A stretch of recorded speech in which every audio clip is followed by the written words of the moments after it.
How you doing? Welcome to Change is Good. My name is Brian, and yes, it's that time again. Another box of half dollars. We're going to be looking for silver, proofs, NIFCs, varieties, mint errors, foreign coins, anything worth more than a half dollar. Let's see what we got on top.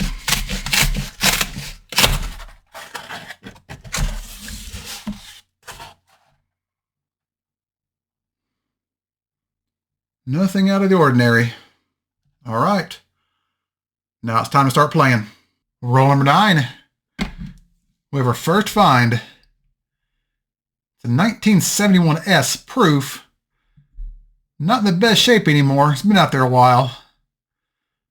But you can still see a little bit of the mirror finish on it right there. All right, let's get back to it. We're on the same roll. And we have an NIFC, or not intended for circulation. It's a 2007 P. Mintage of 2.4 million. All right, back to the box we go. Roll number 10. Another not intended for circulation. 2011 Denver. Mintage of 1.7 million. All right, let's go back to the box. Roll number 17. We finally have a variety. Under the scope, we have a regular 1972 Denver.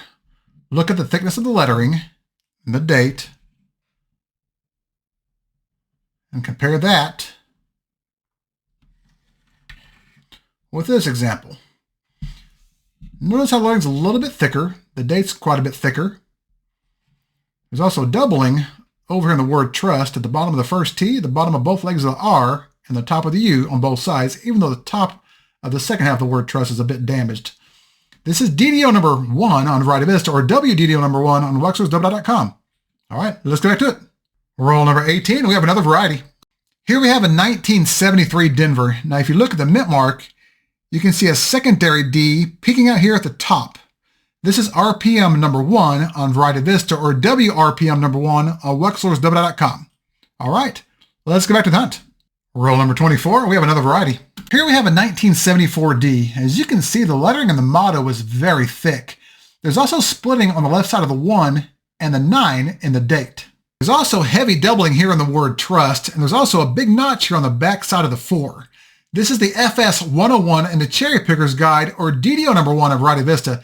It's a pretty common and relatively easy to identify variety. All right, let's get back to the box. Roll number 34, we have another variety. Here we have a 1971 Denver. Now, if you look at the letter I, you'll see a big notch here at the top right, a squared split serif at the top left, a squared split serif at the bottom left, and multiple splits here on the bottom right. Over here in the word trust, you'll see extra thickness in the lettering. The top of the U will slope upward toward the right. There'll be a notch here at the bottom serif of the S, and a notch here on the right side of the second T. The T in Liberty will also be a bit thicker than normal, with a widened squared serif here on the left. This is the FS 102 in the Cherry Picker's Guide, or DDO number 6 on Variety Vista. It's easily identifiable by the shape of the I in the word in. All right, let's get back to the box. Roll number 35. We have another NIFC. This time is a 2016 D with a mintage of 2.1 million. A little bit of ring of death on it, but that's okay. Let's get back to it. Roll number 36, we have another variety. Let's go to the scope.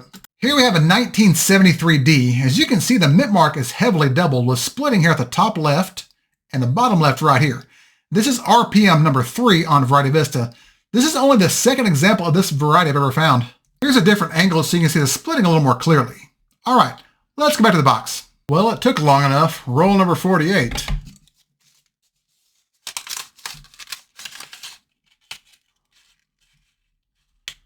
We got something shiny.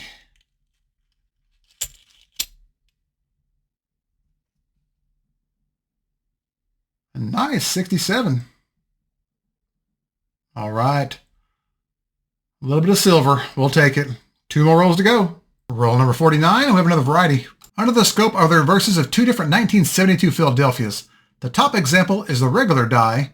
The bottom example is DDR number 1 of Variety Vista. As you can see, the lettering is quite a bit thicker than the top example, and the bottom serifs of the S's are rounded with splitting in them versus sharp on the top example.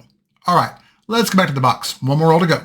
50 rolls and an empty box. Let's do a recap of the hunt. Well, that wasn't a bad box. We had 11 finds in total with a little bit of everything. We had 1 1967 40% silver. We also had 6 varieties: 1971D, RPM number 3, S71D, FS102, S72P, DDR number 1, S72D, DDO number 1, a 73D RPM number 1, and a 74D FS101. To add a little icing to the cake, we had a 71S proof and 3 NIFCs, a 2007P, a 2011D, and a 2016D. Now, if you're wondering what the most valuable find was in this box, it's actually not going to be the silver, which is worth around $4. It's going to be either the 1971D FS102 or the 74D FS101. Either one of these coins could sell between the $5 and $15 range pretty easily. And as always, thank you all so much for watching. If you enjoyed this content, y'all know what to do. Hit that thumbs up and subscribe to the channel. And if you have any feedback or questions about any of these finds, feel free to leave me a comment and I'll get back with you as soon as I can. Thanks again, and remember, every coin has a story, and some of those stories have a gap in the storyline. I'll see y'all next time.